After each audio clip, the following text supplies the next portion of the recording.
Hello, everyone, and welcome to this week's episode of the Munce Report, which marks the final show for the 2021 racing season. Joining us is trainer Chris Munce to help us look back on what's been a fantastic 12 months for the stable. Welcome, mate. It's the final meeting for the 2021 season on Saturday. How do you look back on the stable's achievements over the past 12 months? A massive 70 winners for the season, which is the stable's best ever performance, and remarkably 22 more winners than last year. Oh, it's been a very good season, Adam. I've got to say, the horses have all aimed up, and I think it goes back to just having a lot younger horses and a bit better quality horses. I think that's part of what every stable does. They try to improve their stock each year, and I'm hoping that next year can be an even better year once we improve our younger stock once again. There's always the turnover, and I think the key to it is just to keep building and try to have a bit more quality instead of quantity. Yeah, for sure. Well, you've certainly built on the season prior this year. As I said, 22 more winners. And how do you look back on, some of the top moments or the performances of the season? Obviously, you've got some exciting young horses coming through, and then you've got the old campaigners. He's not that old, but obviously we spoke about him last week, Boom Sarah, back into the winner's circle as well. How do you look back on the top highlights of the year?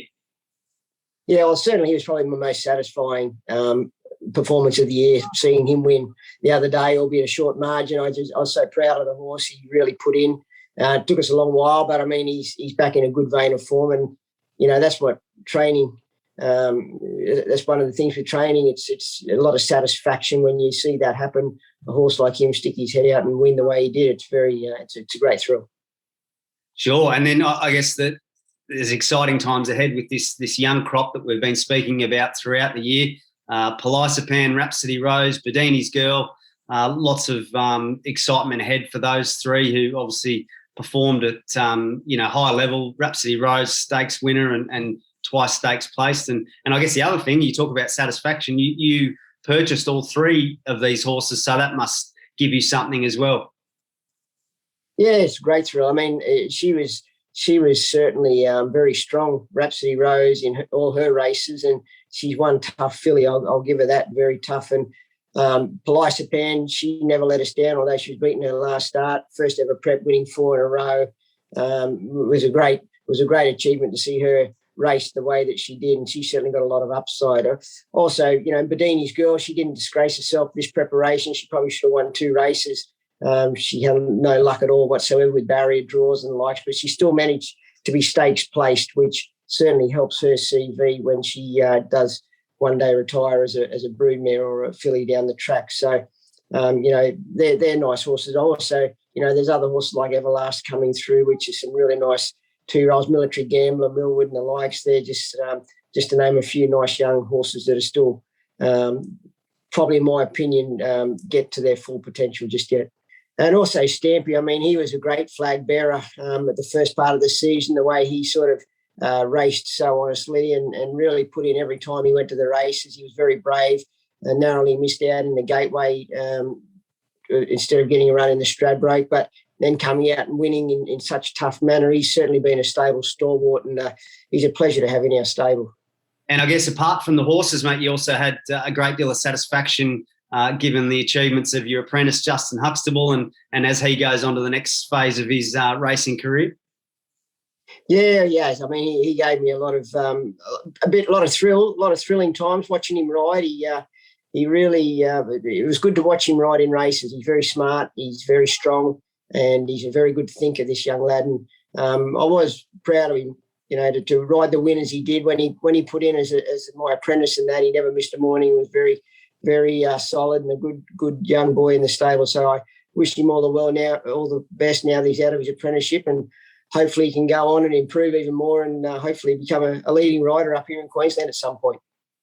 And also, I guess the team at home, 70 winners for the season is a huge achievement, and obviously you can't do that just on your own, and you've got a good group of staff there that have obviously helped you throughout the season to get the results that you have.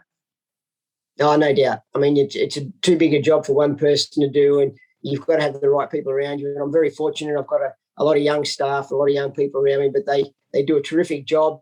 It's sometimes a thankless job, but they all put in every single day. They're up they're up at 3 o'clock or starting work at 3 o'clock, and they see the highs and the lows, but they've been very loyal and they've done a tremendous job this season. Very good, mate. Yeah, well, lots to be excited about for the future, and obviously those lot of those horses that you've just mentioned, large ownership groups, and it's great to see a lot of these large ownership groups celebrating, finding out what it's all about to have winners and going on a great ride. So well done to everyone on a great season. And there's still one Metro meeting to go for the season. You're looking to add to that tally this weekend. So let's bring in John Bird from Unibet to give us all the latest prices and offers. Welcome, Birdie. Good news for the Munce Racing Quaddie Club players last week with 3 legs of the quaddie, not quite the full box of chocolates, but they get something back for their troubles anyway. Yes, they get their bonus back for getting the 3 legs up, sort of, which is gets them keen again to get in there next week. That's it. We'll see if we can go one better this week. Okay, guys, well, let's take a look at Boom Sara, who flies the flag for the team on Saturday at Eagle Farm. He's obviously looking to make it back-to-back wins here in the Open Handicap over the 1400. Chrissy bounced back to form last outing a fortnight ago and finds a similar sort of race here. Can the big boy go back-to-back? Well, I can't see any reason why he won't, Adam. I think he likes the 1400. He's very fit now, and I think that that top weight, the fact that he's compressed the weights a little bit, I expect the Boom Sara to have a little bit more weight, even though Matawi does meet him 2 kilos better. I still think that he's relatively well placed at the weights, and I think he should be able to race on the speed, and he'll give himself every chance from there, I would have thought. Very good. Well, Bertie, what does the market say about Boom Sara's chances, and can you do us a special offer? All right. This race is a little bit up in class this week, so his price is maintained pretty well. He is $7 and $2.50 at the moment, and our uplift will be for Boom Sara to run a place from $2.50 to $3.50.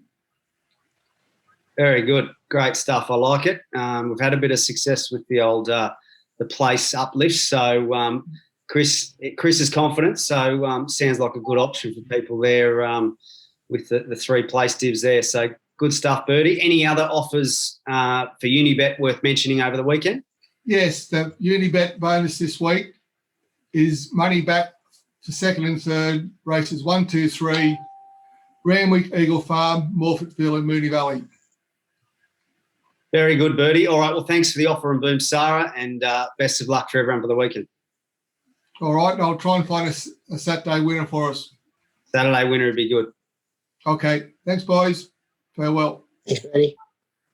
Okay, Chris, well, let's take a look at the provincial runners. 2 runners heading to the provincials over the weekend. One more Pino heads to Ipswich for his second up assignment on Friday.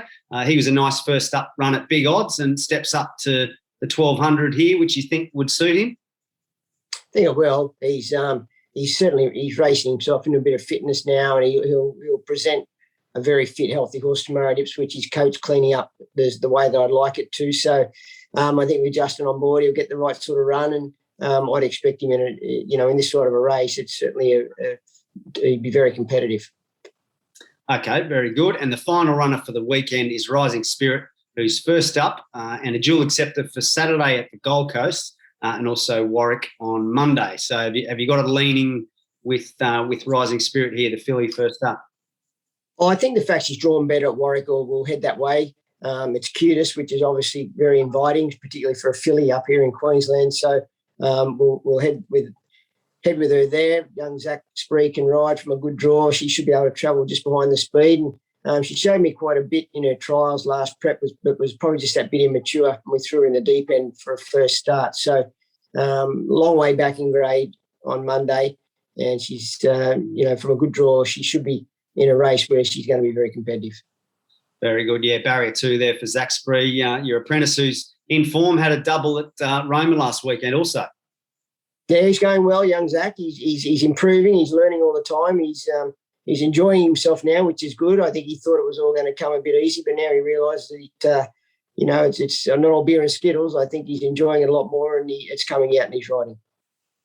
Very good. Well, good luck to Zach over the weekend, and good luck to everyone. Hopefully he can finish the season with a bang on Saturday. Good on you, Adam. Thanks, mate.